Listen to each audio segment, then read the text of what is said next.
Yashodanandana Braja Jana Ranjana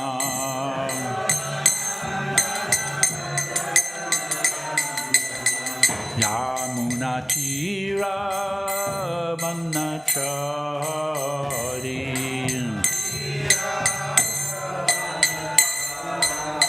Yamunatira Manachari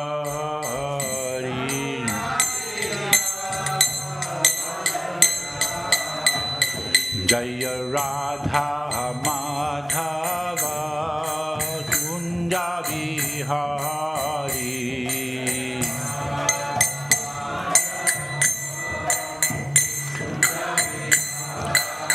Jaya Radha Madhava Kunja Vihari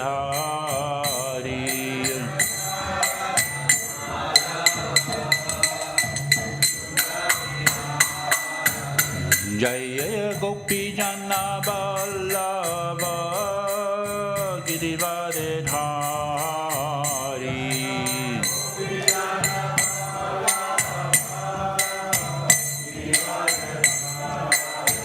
Jaya Gopi Jana Vallabha Girivardhari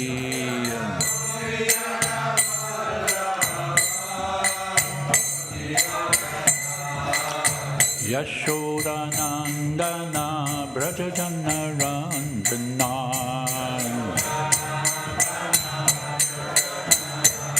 Yashodanandana Braja Jana Ranjana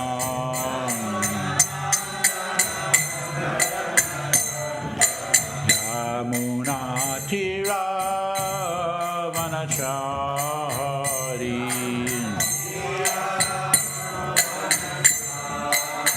Yamunatira Vanachari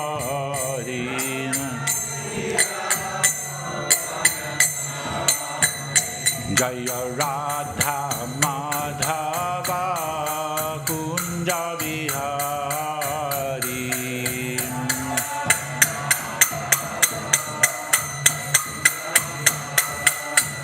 Jaya Radha Madhava Kunja Vihari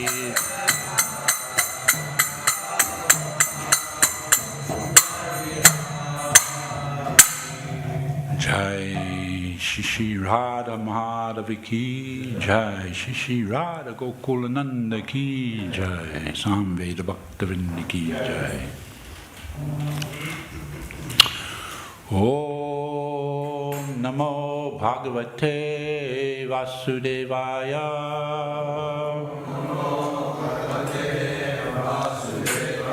Om Namo Bhagavate Vasudevaya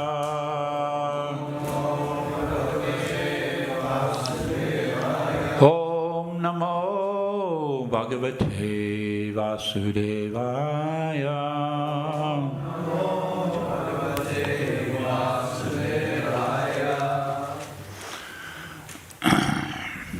Narayanam Namamskritya Naram Cheva Narottamam Devim Saraswatim Vyasam Tato Jayamudirayat Nasta Prayeshu Abhatreshu Nicham Bhagavata Sevaya Bhagavati Uttama Shloke Bhaktir Bhavati Naistiki.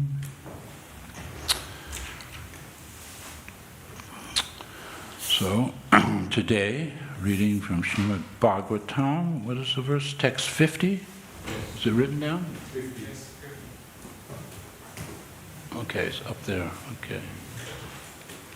This is actually the last verse in this chapter.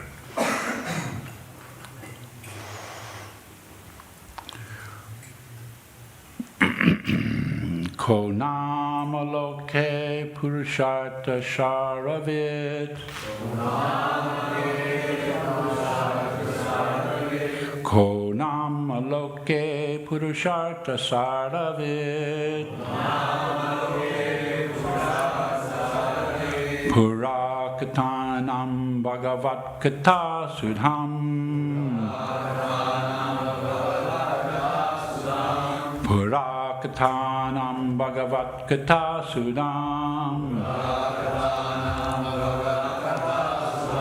Apiya Karnam Jalibir Bhavapaham Abhay Karnam Jalibir Bhavapaham Apiya Karnam Jalibir Bhavapalam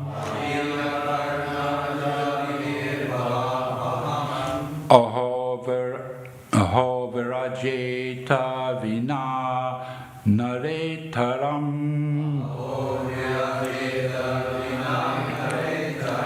Aho Virajete Vina Naretaram Kanamaloke Purushartas Visharavit Purakathanam Bhagavat Katha Sudam Apiya Karnanam Jalabir Bhavapaham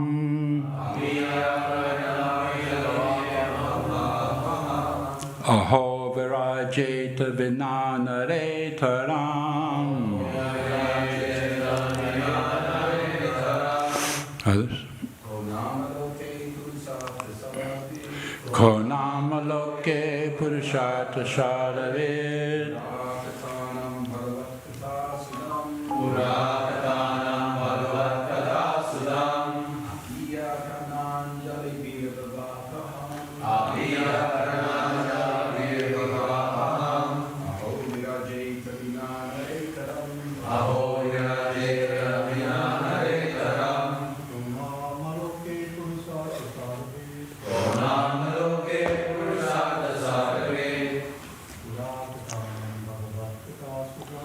Purakathanam Bhagavat Katha Sudam Apiya Karnam Jalabir Bhavapalam Aho Virajeta Vinanaretaram Visharta Dharavit Purakathanam Bhagavat Katha Sudam Apiya Karnam Jalibir Bhavapaham Aho Vijareta Vinanaretaram. Ladies? Konamaloke Purushartha Sharavid Purakathanam Bhagavat Katha Sudam Apiya Karnam Jalibir Bhavapaham Aho Virajeta Vinanaretaram Ka Hu Nama Indeed Loke in the world Purusha Artha goal of life Saravit one who knows the essence of Parakathanam of all past histories Bhagavat regarding the personality of Godhead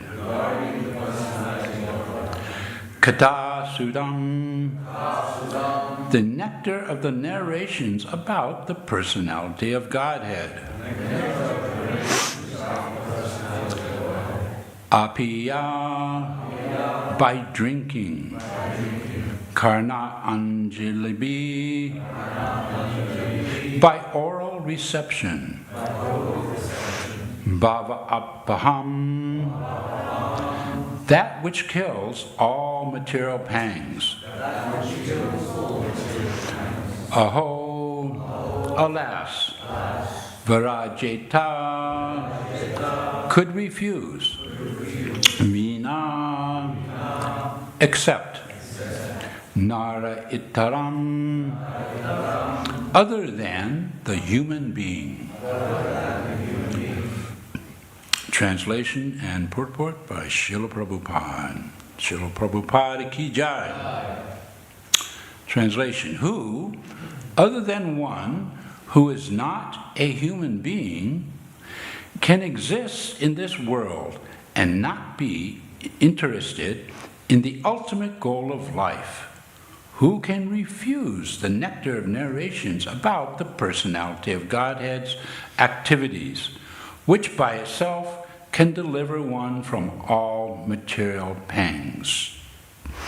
Repeat after me. Who, other than one who is not a human being, can exist in this world and not be interested in the ultimate goal of life? Who can refuse the nectar of narrations about the personality of Godhead's activities, which by itself can deliver one from all material pangs? Purport: the narration of the activities of the personality of Godhead is like a constant flow of nectar. No one can refuse to drink such nectar except one who is not a human being. Devotional service to the Lord is the highest goal of life for every human being, and such devotional service begins by hearing about the transcendental activities of the personality of Godhead. Only an animal or a man who is almost an animal in behavior can refuse to take an interest in hearing the transcendental message of the Lord. There are many books of stories and histories in the world, but except for the histories or narrations on the topics of the personality of Godhead, none are capable of diminishing the burden of material pangs. Therefore, one who is serious about eliminating material existence must chant and hear of the transcendental activities of the personality of Godhead. Otherwise, one must be compared to the non-humans. Om Bhagyanitamanandasya Jananjana Shalakaya Chakshu Militam Jena Asmai Shri Gurave Namaha Shri Chaitanya Manobishtam Stapitam Jena Bhutale Swayam Rupa Kadamayam Dadati Swapadantikam Namahom Vishnu Padaya Krishna Prasaya Bhutale Srimati Bhakti Vedanta Swami Niti Namine Namaste Saraswati Devi Gauravani Pacharini Nivishesha Sunavadi Paschyacha Deshatarne Shri Krishna Chaitanya Prabhu Nityananda Shri Advaita Gadadhar Shivasni Gaura Bhaktavinda Hare Krishna, Krishna Krishna, Hare Hare, Hare Rama, Rama Rama, Hare Hare.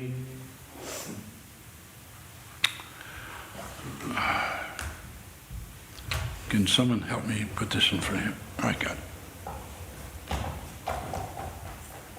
Yeah, actually this can go.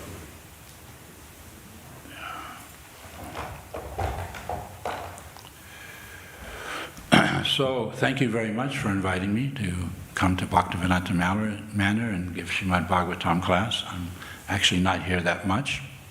Before I get into today's class, though, there's two announcements, actually. Big news. I don't know if you heard the big news of Narendra Modi giving Vladimir Putin Prabhupada's Bhagavad Gita as it is. Did you hear about that? Big news.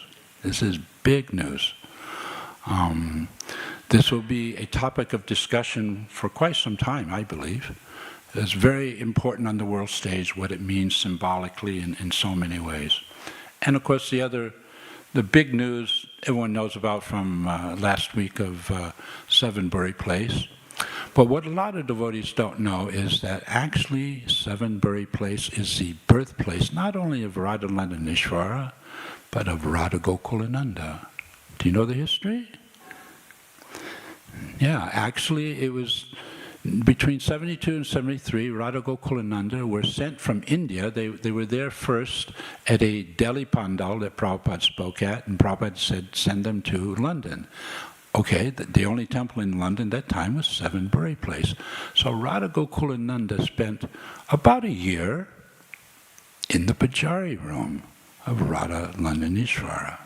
So we can honestly say that Sevenbury Place is not only important to the Soho temple, but important to the manor too. It's important to understand that sequential history and how it will affect all of the preaching here in London. So I wanted to make that point. Some of the devotees at the Soho temple, they haven't yet quite understand that aspect, that it's actually the birthplace also of Radha Gokulananda. And of course now there's also a drive for, you got to pay for the place, so different people are given the opportunity to contribute to that, which extends into the manor and the congregation here. Anyway, that's what I wanted to say before class. Now, getting into the class, we've just been reading from the third canto for weeks now, the creation and appearance of Lord Varaha. You've all heard the story many times. Maitreya Rishi is narrating this universal history, the Vidura, and it all concerns the appearance of Lord Varaha as the divine boar incarnation. Very amazing pastime. The earth had fallen into the bottom of the Garbhodak ocean. Lord Brahma felt helpless, but he prayed for the Lord's intervention, and what happened? Out of the nostril of Lord Brahma came a tiny little boar that grew and grew and grew and grew. Lord Varaha. Seemingly incomprehensible, actually, how that can happen, but when it comes to the Supreme Personality of Godhead, nothing's the limit. Anything is possible. So, after describing this whole pastime of the Lord's entrance and the worship by the sages and the devotees, and Maitreya is expressing a strong reflection here in this verse, how can any sane human not be attracted to such divine narrations? Hearing about Krishna's activities is the ultimate purpose of human life. And we've heard these things before. Only human life gives the unique chance to inquire into God, to God realization, self-realization. And so devotional service begins, as we all know, with Shravanam. Shravanam Kitchanam Vishnu Smaranam Pada Sevanam Archanam Vandanam Dashanam Sakyam Atmanivedanamam. So Shravanam, right there at the very beginning. Okay, so what's being conveyed in this purport, and this verse and purport, is a simple message, but it's a very strong message. That someone who's actually not a human being rejects to listen to this nectar. This is actually strong language that Prabhupada uses. Purport says, only an animal or one acting like an animal has no interest in self-realization. Real humanity equals the capacity for transcendence or God realization. So, within this Kali Yuga, things are very difficult. It's basically filled up with dvipada pashus, two-legged animals. Now, we can't be so comfortable thinking, oh, I'm not a dvipada pashu, until we're actually on that platform of drinking in the nectar of Krishna's pastimes and absorbing ourselves in Krishna consciousness. To some degree, we're also dvipada pashus. Prabhupada, though, is very specifically calling them not even humans. They're calling them animals. So we should not be condescending to the animals of Kali Yuga. the Dvipada Pashus, but we should be compassionate and merciful. We can direct them, especially now during the Prabhupada Marathon, to Prabhupada's books, encourage them to learn the science of God, self-realization. Some will be attracted, but most actually will not, because this is the nature of the age we live in. They look like they're very happy and sophisticated and educated and in their ways of life, but actually it's no better than in animals. So what's the distinguishing factor here is Krishna Katha. So here, this Krishna Katha is the nectar, it's the Amrita, just as we have Charanamrita, the nectar we drink every morning that's used from the bathing water of the lotus feet of the Lord. So this nectar, this Amrita, Prabhupada describes it as liquid nectar coming into the ears, and is actually the cure for all kinds of suffering. Well, it's not going to cure necessarily the material body, but it'll cure our misery of our existence within this material world. How? Because it's awakening our devotion. So, today, I'm not going to go over this pastime so much, but I did want to discuss a little other kind of Amrita, this nectar of Krishna Katha. And it has to do with what happened yesterday. Does anyone know what happened yesterday? Yeah, what else? No one knows. Vastraharana Leela. Very specific Leela in the 10th canto of the Bhāgavatam. It's the culmination of a 1 month vow of vrat taken by the gopis. So every year, it's basically the same thing. We devotees come together and we celebrate Kartik month, the month of Kartik. We sing Damodarastakam. Oh, this is the month of Radharani. We take special vows. We think of especially Radharani. Okay, then what happens after Kartik ends? There's another month. What's the name of that month? Margashirsha. It's the month of Margashirsha. And Margashirsha, it's right there in Bhagavad Gita, Bhagavad Gita 10:35.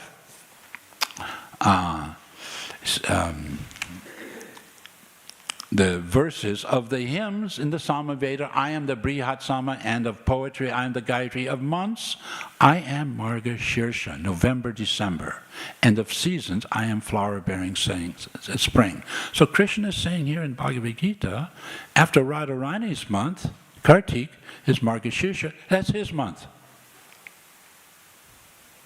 You think of it that way? This is Radha and Krishna, Kartik, Margashirsha, Radha, Krishna.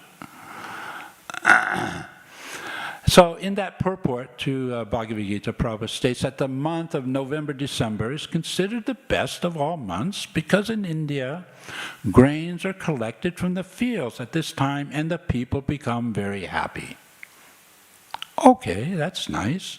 This is a straightforward, culturally acceptable explanations consistent with Prabhupada's mission to present Bhagavad Gita as it is without any premature introduction to intimate Vrajaleelas. Well, today we're going to get into another layer of understanding Margashirsha, because we're going to go over this pastime, but what did the gopis do? So, the Gaudiya Vaishnava tradition, the lineage coming from Chaitanya Mahaprabhu, we actually can recognize layers upon layers of meaning. So even though Prabhupada doesn't give this meaning in Bhagavad Gita, that Margashirsha, yes, it's Krishna's month, I'm going to layer on another meaning that's there in the works of Jiva Goswami, specifically. So the Kartik month, it's very rasika, it's about Vraja Leela, and actually Margashirsha is too. It's Krishna's month. It couldn't be any less than Vraja Bhakti. But Prabhupada, he avoided in his Bhagavad Gita purport saying anything that would go into these Vraja Leela topics, because it's Bhagavad Gita, it was introduction. So what happened in the month of Margashirsha? Someone can say something? The gopis did what? Ah, who's Katyayani?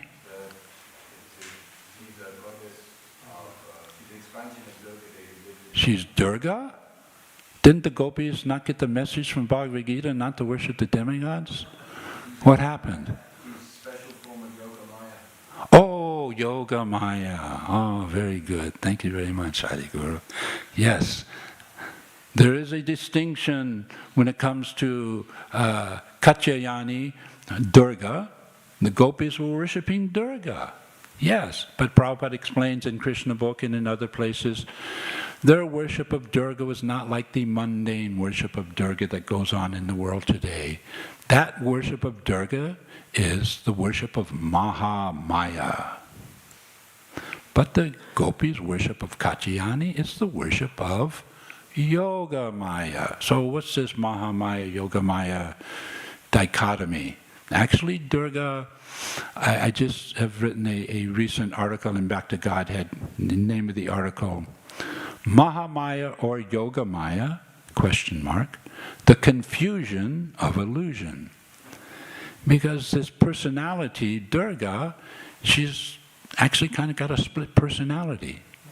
And the personalities are 180 degrees opposite each other.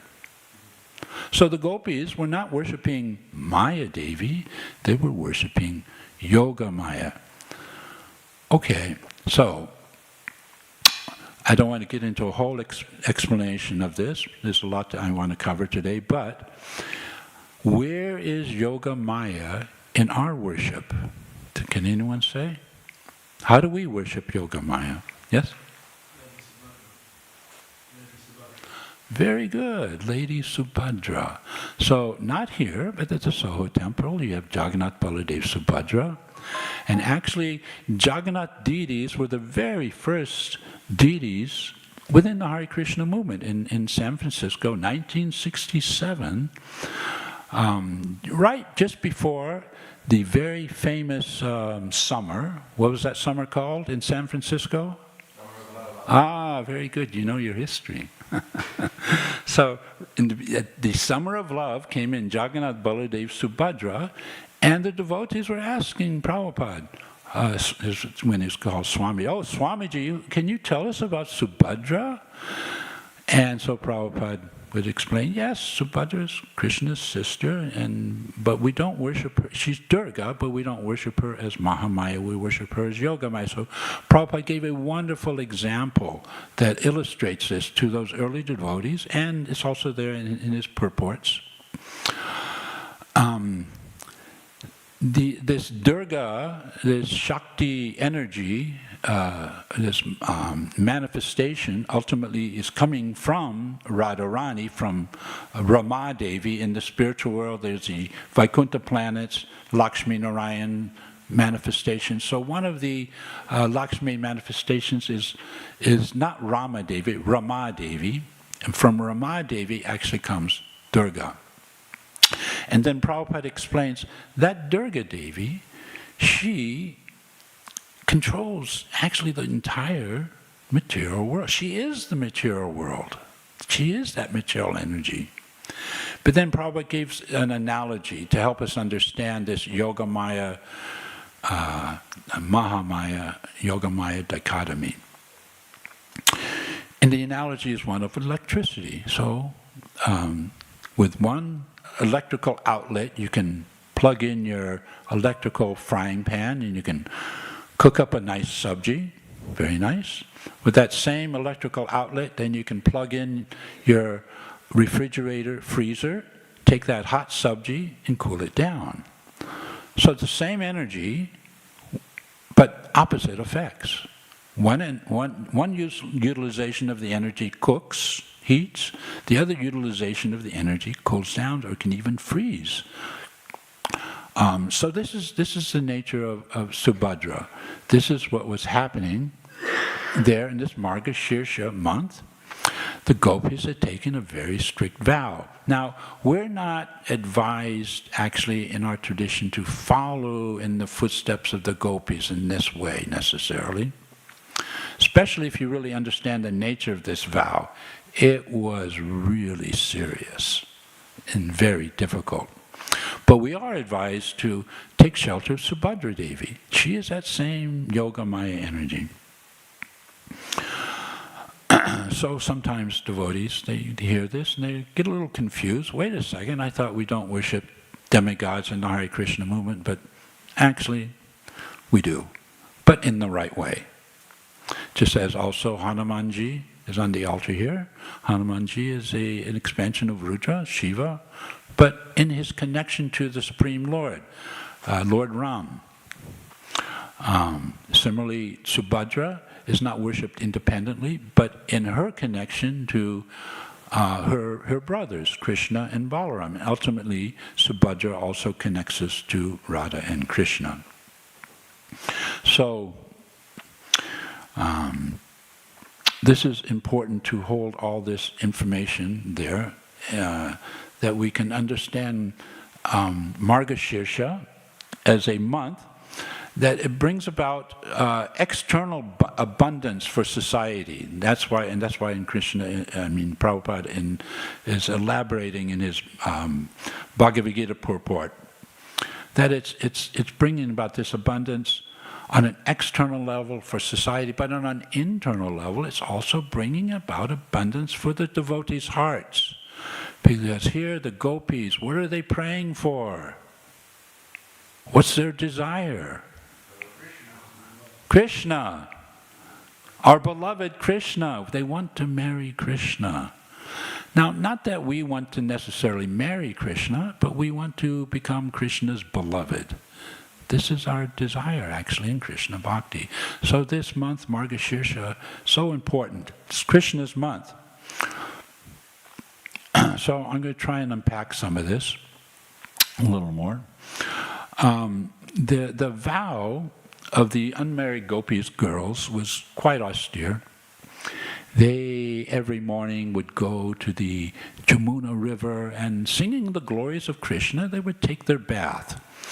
But it was icy, cold Jamuna river. Not easy. After that, what did they do? They came out and on the banks of the Jamuna, Prabhupada explains, they formed a deity out of sand. So, we have beautiful deities out of marble and metal. There's a deity can actually be made out of sand. So every day, the gopis would make a beautiful deity out of sand, a bas-relief image of Durga Devi, do their puja, and then that image would then be pushed back into the sandbanks. So every day they'd have to make a new deity. And not only doing the puja and the offerings and everything nice as in deity worship, the part of the vow that was really the most difficult, they took a vow of eating once a day. And what did they eat? Yes. Unspiced khichdi, no ghee, no butter, no salt, no vegetables. You can eat it, you can subsist on it, but who wants to eat like that once a day? No snacking, nothing nice to satisfy the palate. So it's not advised that we follow this example of the gopis, but we should understand that the gopis were so austere. And that's why actually in ISKCON sannyasis, they chant a mantra that's actually glorifying the gopis, because they're the most austere. What sannyasi in ISKCON can actually eat like this once a day? Rice, dal, mush, no salt, no nothing. Maybe, but it's not advised that we follow this. But the idea is Yes, the gopis are worshipping Durga, Katyayani. We can also worship Durga. Go to the Soho temple, she's there. There's so many hundreds of temples now where Jagannath, Baladev, Subhadra have manifest. They've been there. Durga Devi has been in the Hare Krishna movement since day one, practically, 1967. So, I'm going to add another layer of meaning to this Katyayani Vrat. It's coming from Jiva Goswami's Lagu Vaishnava Toshani. Okay? So, sometimes people misunderstand that Krishna, they think of him as a very immoral, actually a lusty fellow. What's going on? Why? Because of this Vastaharana Leela. This Vastaharana Leela happened yesterday. It's on our calendar. We don't necessarily observe it. I'm talking about it today because in our verse today, we're talking about how we can elevate ourselves to the human life by drinking in the nectar of Krishna Katha. So here's one very difficult pastime sometimes to explain. How this rascal Krishna, what happens at the end of the Katyayani Vrat, so the gopis are doing their Vrat for 1 month. At the end of the month, that was yesterday, here comes Krishna. He goes into the private place where all the young ladies are bathing, the gopis. He gathers up their clothing and he goes where? He goes up into a kadamba tree. We know that, anyway, the pastime is there in Krishna book. Krishna forces the gopis to come out of the cold water, but they have no clothes on. So, mundane people will look at this pastime and say, whoa, this is horrible. Krishna is exploiting these poor girls? This is abominable. How can you tolerate this? What to say of worshiping this character?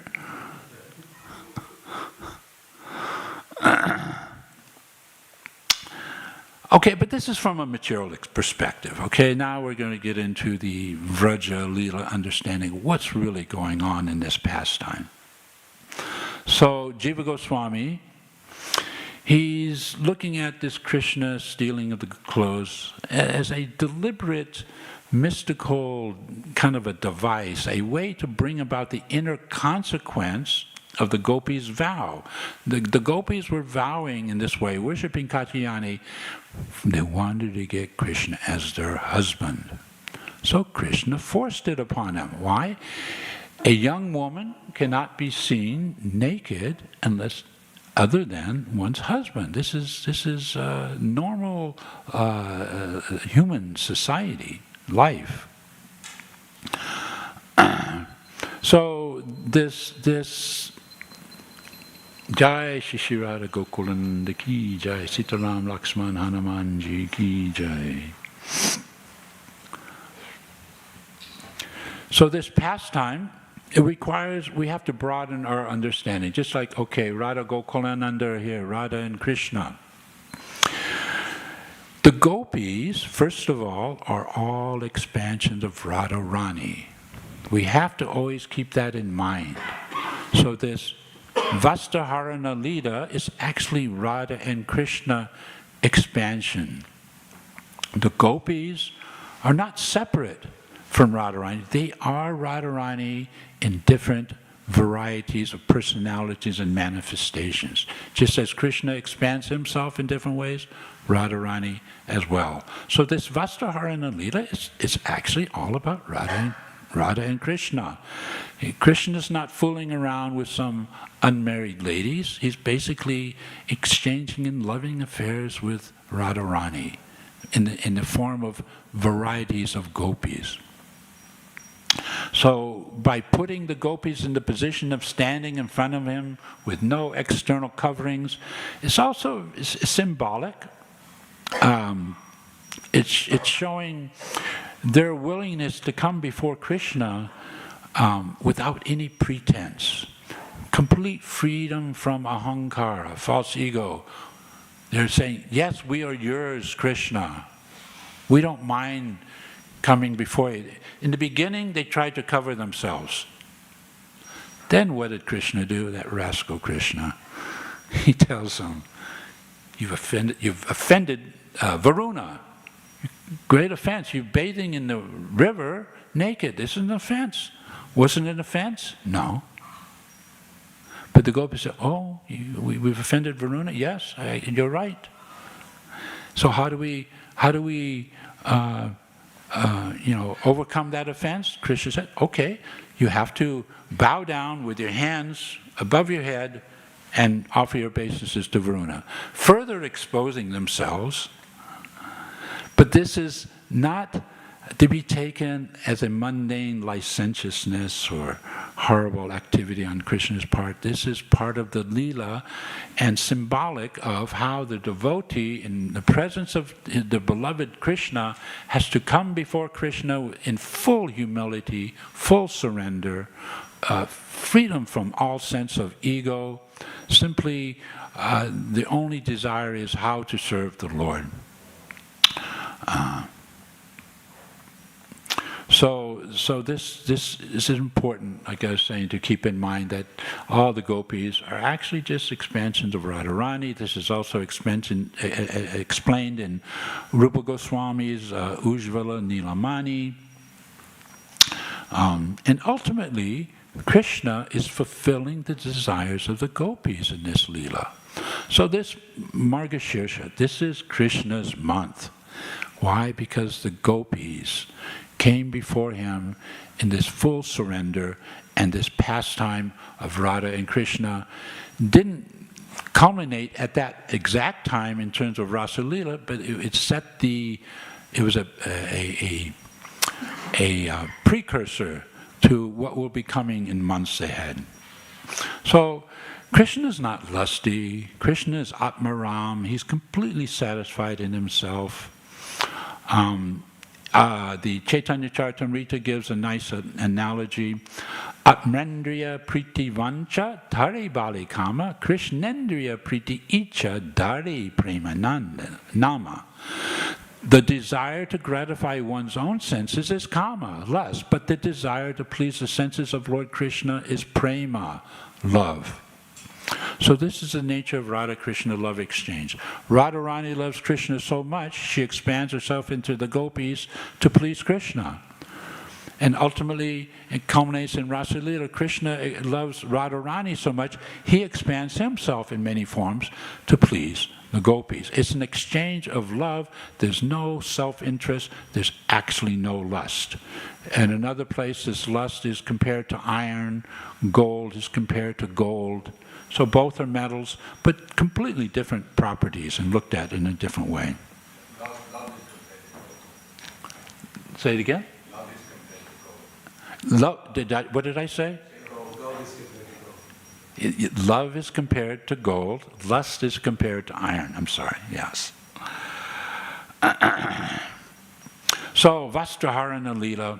Now, this then goes into, for us, this November, December is important because we're being propelled into this Leela of Sankirtan, Prabhupada Marathon. Now there's a connection. I want to go into this a little bit. If I have time here, I have a little bit of time. I'm going to be quoting a little bit from Vaishesheka's book on our family business, because he describes it in there. What is this connection of Lord Chaitanya with his Vraja Leela, the gopis, Radha and Krishna? And even here in the painting, this is not the only one.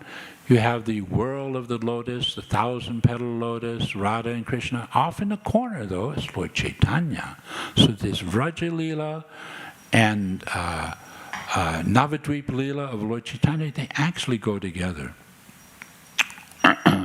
So Vaisheshika writes, although the associates of Radharani do not accept any personal attention from Krishna, Radharani is so pleased with them that she arranges individual meetings between Krishna and the damsels of Vraja. Indeed, Radharani tries to unite her associates with Krishna by many transcendental maneuvers, and she takes more pleasure in these meetings than in her own meetings with him. When Krishna sees that both Radharani and her associates are pleased by his association, he becomes more satisfied. So, Srila Krishnadas Kaviraj Goswami states that in the Kali Yuga, Radha and Krishna, although externally two persons, they appear as one, Eka Atmana. And of course, this is the whole main thrust of the Chaitanya philosophy, Achincha, Beda, Abeda, Tattva, Radha and Krishna are one, but they're different, simultaneously, inconceivably. So, in the mood of Chaitanya, this is what we're following. This is what we're trying to absorb ourselves in when it comes to book distribution, Harinam as well. And that is this mood of Chaitanya. So there's a very nice painting also where in the beginning of Chaitanya Charitamrita, the bottom part is the Sankirtan, and then the above part is the Vraja Leela of Krishna and the gopis. So this is our mood. We're trying to understand what is this connection, what's going on here.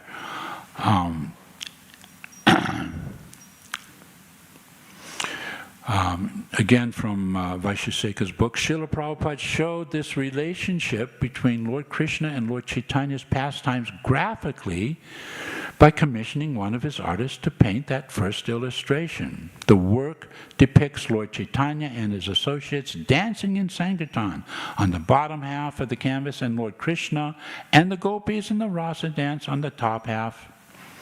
When Lord Chaitanya comes to the material world, his associates from the spiritual world come with him to taste and distribute the fruits of pure love for Krishna. Now, I'm going to have to speed up a little bit so we can have time for questions.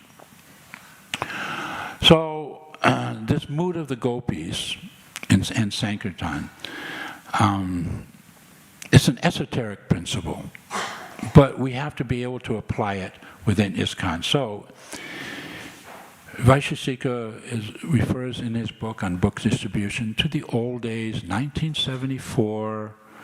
Rameshwar Prabhu was in charge of the BBT in Sankirtan, and he was giving classes encouraging all the devotees, not just in Los Angeles.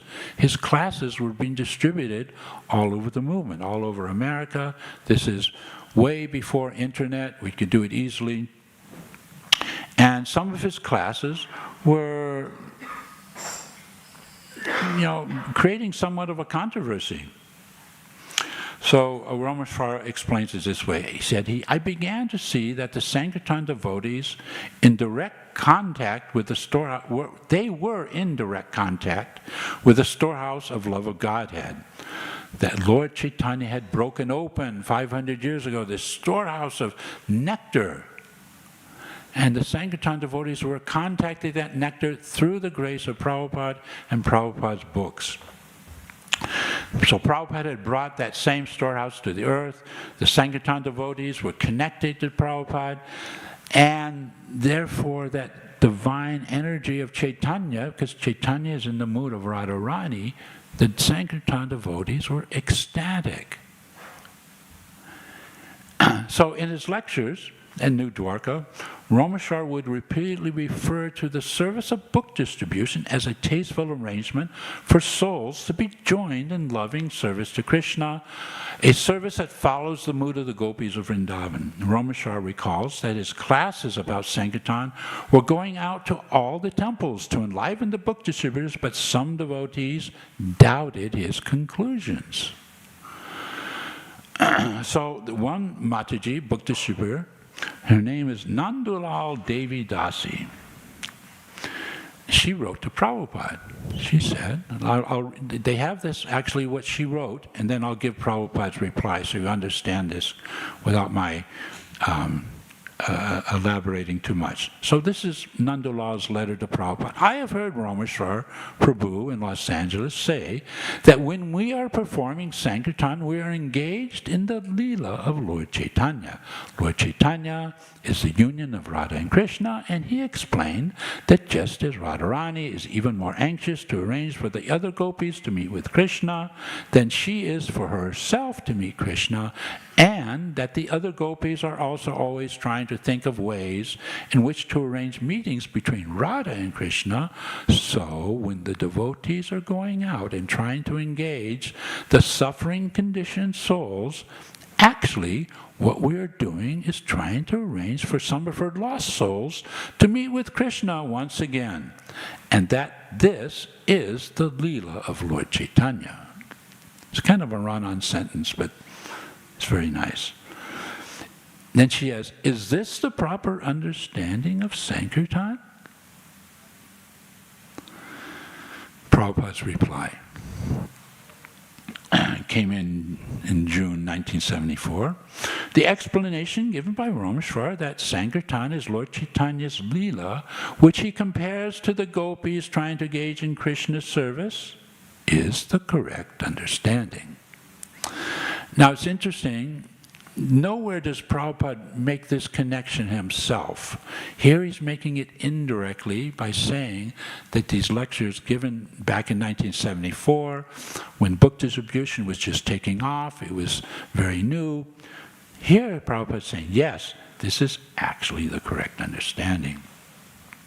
So the idea that Vaisheshika gives then in his book is, here this great opportunity is being given to young devotees who don't know much about anything, what to say of these confidential, intimate Vraja Leelas. But still, we should know on some level, not that the Sankirtan devotees are all gopis, no, not like that. But on some level, they're following in that mood of bringing the Dvipada Pashus, the fallen souls, to Krishna. And that this activity is so pleasing to Chaitanya, so pleasing to Radha Gokulananda, Radha and Krishna. And that this is the essence of how to get Radharani's mercy. We are not Bhajananandis, we're Goshtianandis, we're preachers. We don't do we do bhajans, but we don't do it in separation from our main activity, which is to give the nectar of Krishna Katha to the fallen conditioned souls. So I've noticed I've run out of time. There's probably room for a few questions here. You first. Yeah, go ahead. Prabhu, yeah, it's a bit cold in here. Thank you for a fantastic, wonderful class. Just a quick question. I heard that when Krishna stole the younger gopis' clothes, news spread around and Radharani and her friends came to see. Have you heard that? Perhaps there's all kinds of expansions of the Leela given by the Goswamis. I have not heard that one. But in the Bhāgavatam, I don't think it's there. Yeah. Thank you. Go ahead. Hare Krishna, thank you for a very clear presentation. I greatly appreciate that.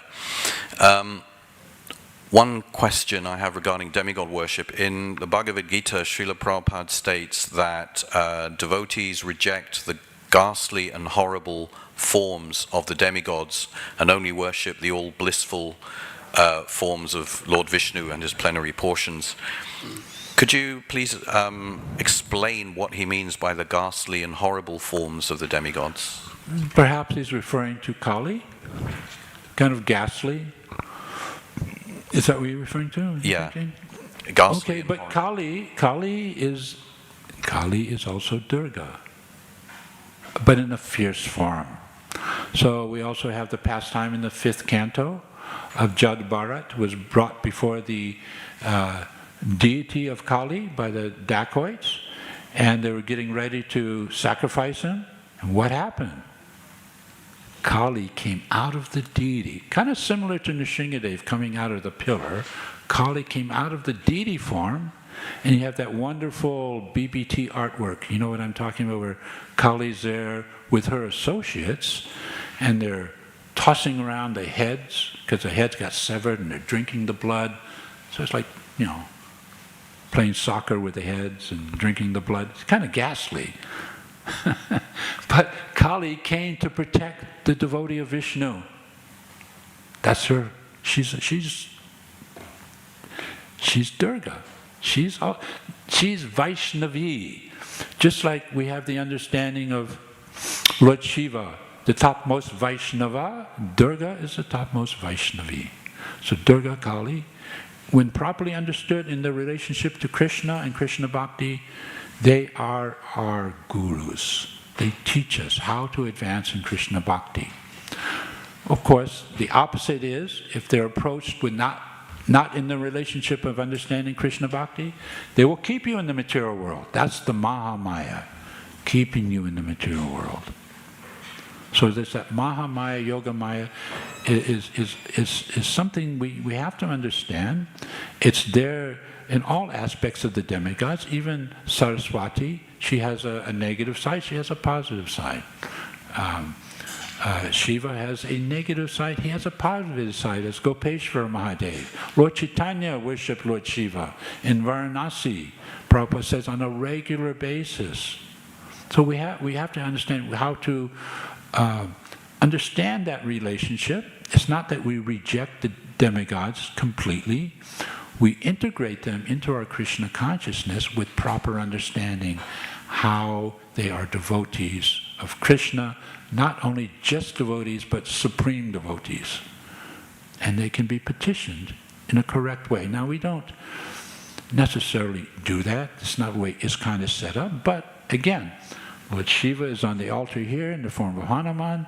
Durga is on the altar at Soho Temple in the form of Subhadra. So in one sense we do. With knowledge, not like the Hindu culture, which is based on Panchopasana, which is Mayavad based. Does that help explain a little bit? Or, okay. Any other questions, comments? Anyone want to discuss this further? Everyone's more interested in prasadam. Okay. Yeah, go ahead.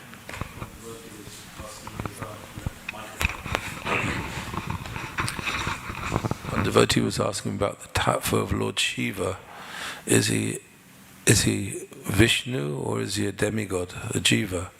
Could you? I know that you're quite learned about this subject. So well, it is a big topic, but briefly. Shiva is a separate tattva. He's not Vishnu tattva, he's not Jiva tattva, he's Shiva tattva. And even within Shiva tattva, there are categories of tattvas, such as Advaita Acharya. Advaita Acharya is Sadashiva, right? But wait a second, I thought Advaita Acharya is Mahavishnu. So which one is he? Is he Vishnu? Is he Shiva? Sadashiva, as a subcategory of Shiva Tattva, is Vishnu Tattva. It's a little difficult to understand. That Sadashiva is the original Shiva in the spiritual world. From that original Shiva, all Rudras, Shambhus, Shivas expand. But that original Shiva is actually Vishnu Tattva. So when we say Sadashiva, as in Advaita Acharya, that's also Vishnu Tattva. So even though the word Shiva is there, it's confusing. It is confusing. It gets further confusing if I want to add a little more confusion to my trying to clarify it. So I wrote an article in Bhakti-Gita on Gopeshwara Mahadev, Lord Shiva in Vrindavan. And I was writing that article for Bhakti-Gita, trying to be very conscious that I'm writing for congregational level comprehension. So I couldn't get into all of the difficult subject matters. And I call the article The Enigma of Gopeshwara Mahadev. It's available, you can type it into your web browser, it comes up. But actually there's many levels of enigmas of Gopeshwara Mahadev. So one of the enigmas is the Vrajavasis and the Goswamis, they understood that aspect of Lord Shiva is also Sadashiva. on the appearance day of Advaita Acharya in Vrindavan, where do they go? To the Advaita Acharya temple, Panchatattva? No, there's no Panchatattva temple. The Vrajavasis honor and worship Advaita Acharya at Gopishwara Mahadev, because that Gopishwara Mahadev is that same Sadashiva. Now it's getting confusing, I know, it's complicated,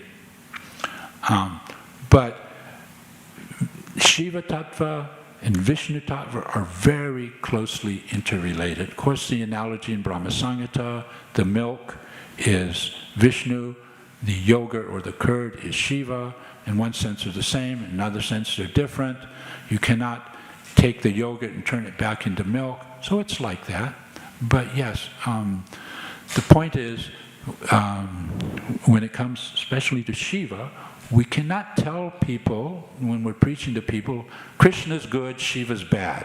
No, not at all. Shiva's the topmost devotee. And we can honor and worship Shiva accordingly. Especially when it comes to Gopishwara, yeah.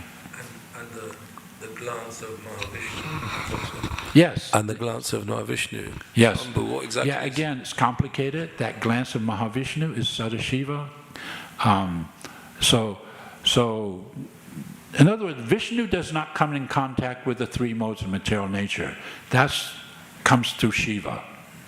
That's the milk coming in contact with a yogurt culture transforms into yogurt.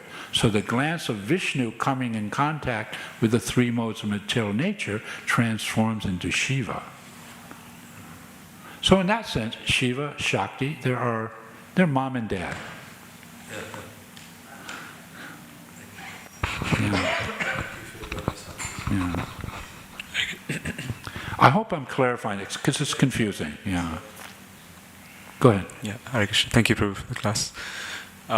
You were mentioning how in Hindu culture there's this aspect of like how everything is one, and you said it comes from some Mayavad system. Panchopasana. This is coming from Shankaracharya, Panchopasana. So most of Hinduism, I would say about 80% is still very much influenced by Shankara and this Panchopasana.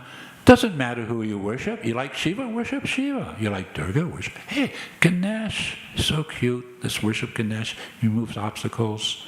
Hanuman, Ram, Krishna, Nrsimha. Doesn't matter. You worship. You do your puja. It all goes to the same merging hodgepodge Brahman. That's Mayavad. So we're not Mayavadis. We want to go to Krishna, Krishna Loka.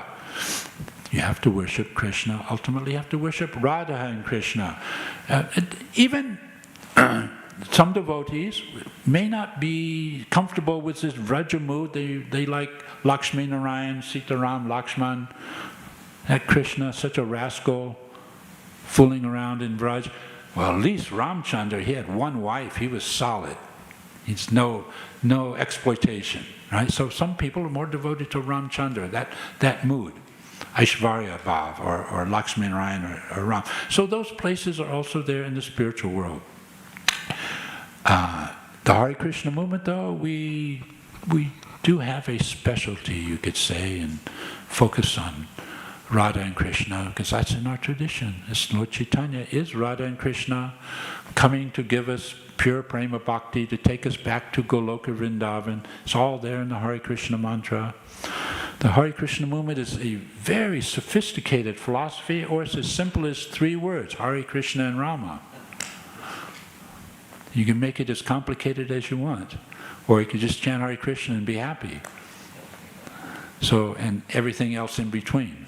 So of course, we always advise people, yes, Krishna is bhakti, it's a matter of the heart, but take the book. Have you read Bhāgavatam? Have you read Chaitanya Charitamrita? What do you know of the philosophy? Because when you understand the philosophy, then the bhakti part comes together with the jnana and the philosophy. That's the melting of the mind and the heart. That's what we're after.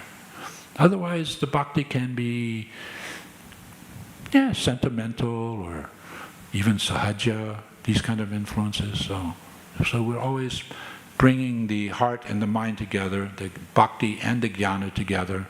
It's so, even in understanding like this Mahamaya, Yogamaya dichotomy, this is sophisticated theology. There's no theology like this in the world. And most people are just basically in their Dvipada Pashu mentality, just don't have much brains to understand philosophy and theology. So we give them the Hare Krishna mantra, we give them Prabhupada's books, we give them prasadam, hope they become purified, hope for the best, hope they can come and associate with the temple, the devotees, and it's our business to elevate them. Wherever they're at, we want to elevate them. Just like I'm doing service at Soho Temple in the reception area.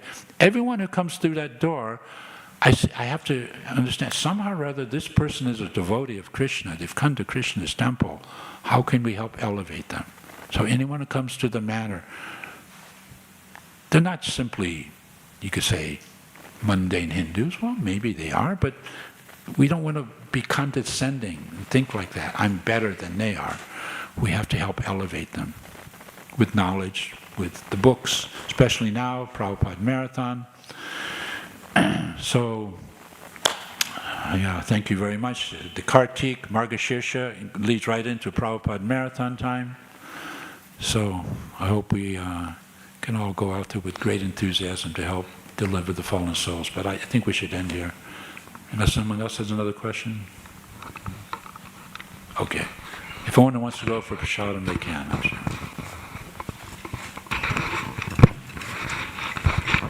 Krishna. Adding to what you said to Babu's question, in the Padma Purana it also states that a Brahmana can worship both Vishnu and Shiva. Is that in accordance to what you just said with the glands? Padma Purana is there. It's a supplementary Purana. We base our philosophy, theology on Bhāgavatam Purana, Śrimad Bhāgavatam. But in essence, yes, we can worship both Shiva and Vishnu, but with the right understanding. In other words, there's a right way and a wrong way. So if you do it in the wrong understanding, look out. That Mahamaya potency will work through Lord Shiva as well. And he'll keep you in the material world. Because you're approaching for material, mundane benefits, pleasures, something of this world. But if you approach Lord Shiva as the topmost Vaishnava, he'll act as the topmost Vaishnava guru. Okay, thank you. No, it just confused me that because Prabhupada is sometimes quoting the Padma Purana.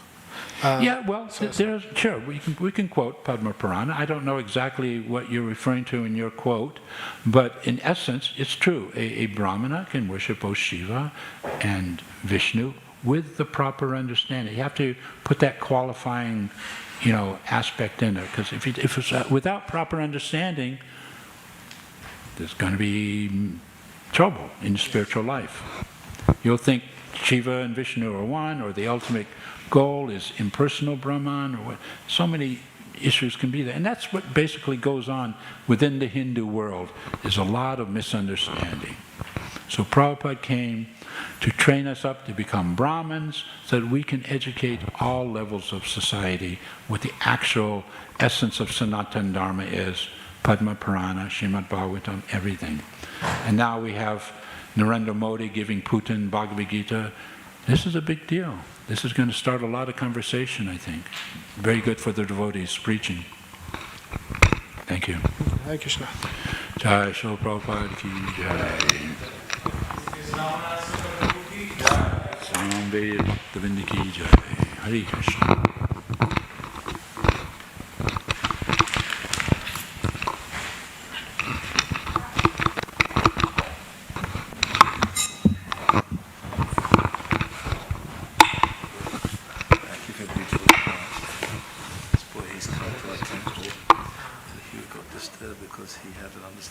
Shiva was Vishnu as well.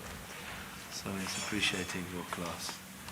There's so much information in Prabhupada's books. Shiva is not Vishnu. There is a difference, but it's a subtle difference. Just like yogurt and milk. in one sense are the same.